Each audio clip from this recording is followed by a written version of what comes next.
बिस्मिल्लाहिर्रहमानिर्रहीम। अस्सलाम वालेकुम। मैं हूं अली असगर और आप देख रहे हैं मेरा यूट्यूब चैनल आमसी बातें। तहरीक लब्बैक का नज़रिया पाकिस्तान मार्च और दफ़ा 144 का नफाज, अल्लामा साद उस रिजवी का ऐलान, जबकि दूसरी जानब इमरान खान के ख़िलाफ़ एक और बगावत। इस वीडियो में हम इसी के मुतालिक बात करेंगे। नाज़रीन कराम, पिछले कई सालों से तहरीक लब्बैक पाकिस्तान 14 अगस्त को पूरे मुल्क में नज़रिया पाकिस्तान मार्च करती है।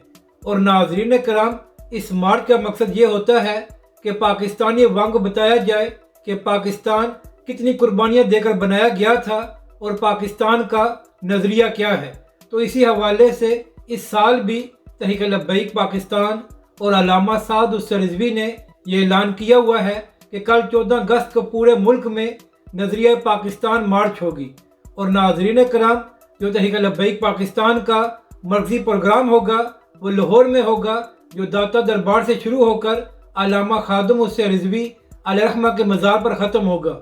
और इसकी क़यादत तहरीक लब्बैक के सरबराह अल्लामा साद उस रिजवी खुद करेंगे। इसी तरह इस साल PTI की जानब से भी ये ऐलान किया हुआ है कि वो भी जश्न आज़ादी के हवाले से पाकिस्तान के मुख्तलिफ शहरों में रैलियाँ निकालेंगे। जबकि दूसरी जानब नाज़रीन कराम, ट्विटर पर एक नोटिफिकेशन गर्दिश कर रहा है जिसके मुताबिक लाहौर और पंजाब में दफ़ा 144 का नफाज है। तो नाज़रीन कराम, यह कैसी निगरान हुकूमत है जो जश्न आज़ादी के दिन भी दफ़ा 144 लगाकर पाकिस्तान की सियासी जमातों और पाकिस्तानी अवाम को रैलियाँ निकालने से रोकेगी। नाज़रीन कराम, अभी तक तहरीक लब्बैक पाकिस्तान और अल्लामा साद उस रिजवी का यही ऐलान है कि कल तहरीक लब्बैक पाकिस्तान लाहौर समेत पूरे मुल्क में पुरअमन नज़रिया पाकिस्तान मार्च करेगी। तो अब देखना यह है कि ट्विटर पर जो नोटिफिकेशन गर्दिश कर रहा है वो हकीकी है या सिर्फ प्रोपेगेंडा करने के लिए उसे फैलाया गया है।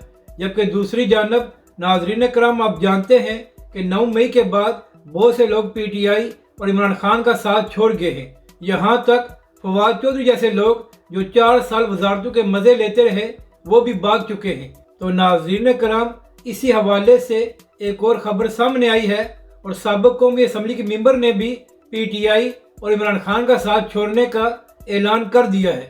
यानी कि नाज़रीन कराम, जब तक इमरान खान साहब हुकूमत में रहे तो ये लोग हुकूमत और वजारतों के मज़े लेते रहे, लेकिन जैसे ही PTI और इमरान खान पर मुश्किल वक्त आया है तो ये सब लोग भाग गए हैं।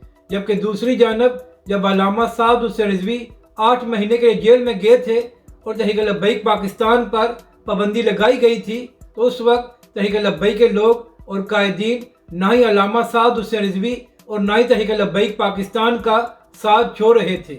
अपनी राय का ज़रूर इजहार करें कि आपको ये वीडियो कैसी लगी और हमारे इस चैनल को भी सब्सक्राइब करें।